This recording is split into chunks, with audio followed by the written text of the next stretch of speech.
for those who are blessed will be able to understand. Otherwise, you will not understand. The very simple message from Christ. If you are truly blessed, because your eyes do see, your ears can hear, then you can understand the message. What Jesus Christ was trying to tell the disciples here. Let's go into verse by verse and see what we can learn from this passage of blessedness, of beatitudes.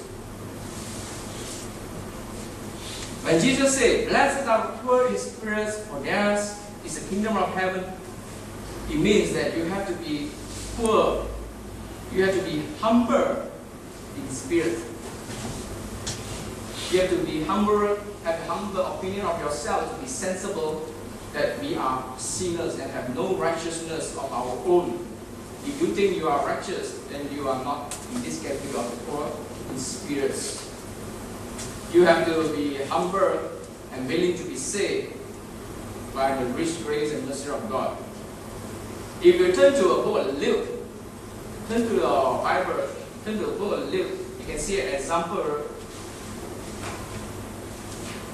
Luke chapter 18, verse 9 to 14. Here there's a record of the parable of the Pharisees and the tax collectors. The one that's opposite of having poor in spirit is the Pharisees. The tax collector are the one that is really poor in spirit here. In the book of Luke chapter 18, verse 9 to 14. Also, he spoke this parable to some who trusted in themselves that they were righteous and despised others. Two men went up to the temple to pray, one of the Pharisees and the other a tax collector.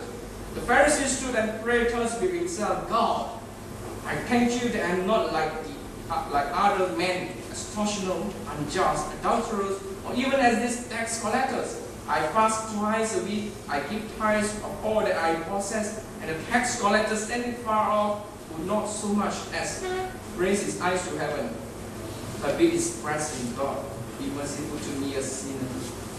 I tell you, this man went down to his house justified rather than the other. For everyone who exalts himself will be humbled, and he who humbles himself will be exalted.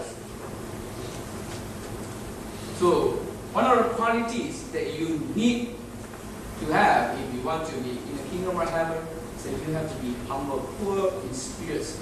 Have a humble opinion of yourself. If you think that you are righteous, you do not need help from God, that you are spiritually rich, then you may not be able to get into that kingdom of heaven.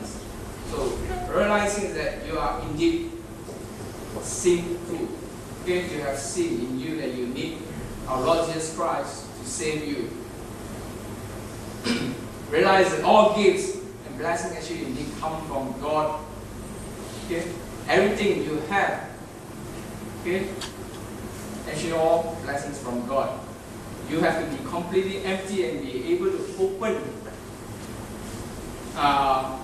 in a sense, to accept all words of God. Just like there's a saying, parachute only works when it opens. Likewise, we have to open our mind, open our hearts to receive whatever words that come from God, like little children. Then we can be able to allow God's words to work in us. The opposite of humble, of course, is pride. Okay, the opposite of being humble is pride, and pride will indeed not blessing you, but will bring misery, will bring all sorts of problems and trouble to you, because you will get easily angry, you want to take revenge and so on and so forth, and then people offended you. So that causes a lot of fight and a lot of wars in the world. That's because people do not, they are not humble anymore. Okay, a little bit of things that I get angry and agitated easily. I remember during the time when I traveled down to KL, I saw a car on the highway like sport car. When one guy overtaking, he was so angry, he overtook the other guy, and the problem is after overtaking, he just pressed his brake. Oh, there's fighting on the highway. So there are people like that. Well, of course, not during Chinese New Year. There's no way they can fly. The highway is all congested.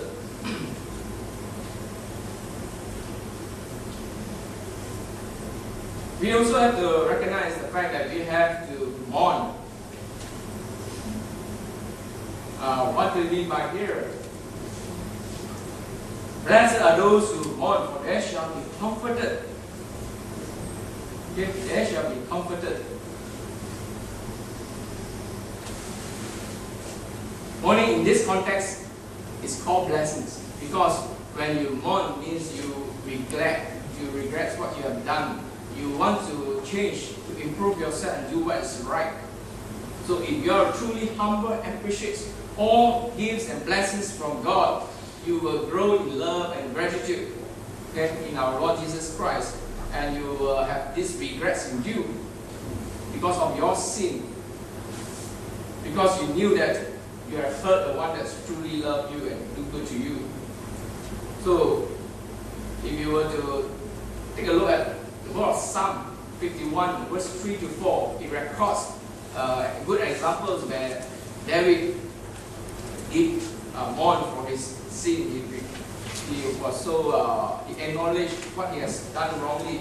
In Psalm chapter 51, verse 3 to 4, he reads in this manner: For I acknowledge my transgressions, and my sin is always before me. Against you, you only have I sinned, and done this evil in your sight, that you may be found just when you speak, and blameless when you judge. So David acknowledged it, and he mourned for his sin. So till you have this kind of thinking that you need God's forgiveness, that you regret, you may not be in the kingdom of heaven. So you have to remember, we need to seek forgiveness at all times. What about this?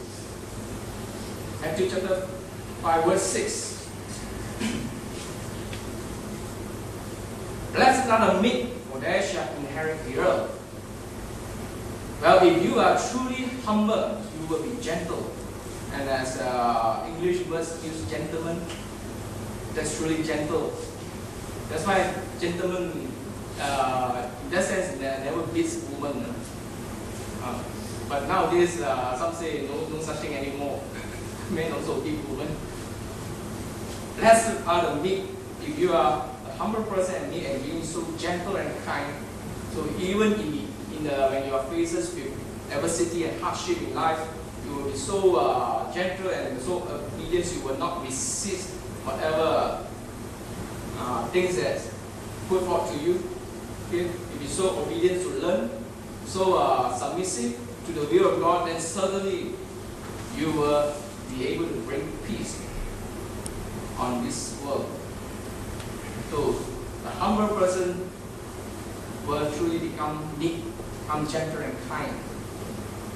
And then truly you can see peace on earth.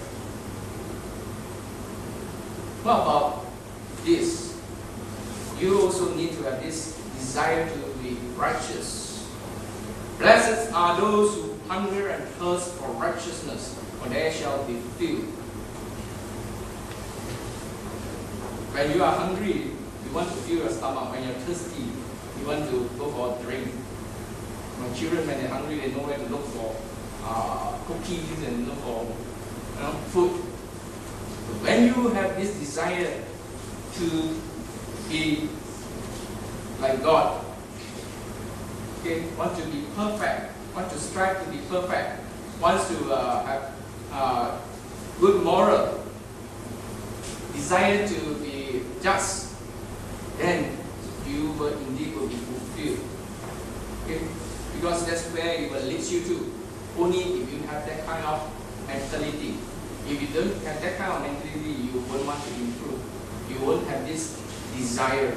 So only those that have this desire will continue to be perfected and will be in the kingdom of heaven. Do you have this desire in you that you want to continue to be better? Okay?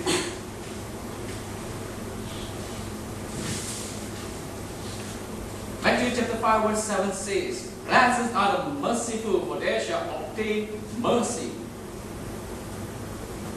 Mercy is a loving disposition toward those who suffer distress. Do you have this merciful in you?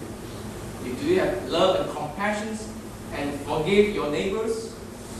If you don't have, then there won't be peace. But if you indeed are able to forgive one another, be merciful, then you will be able to have peace with all sorts of relationships that you can see on earth.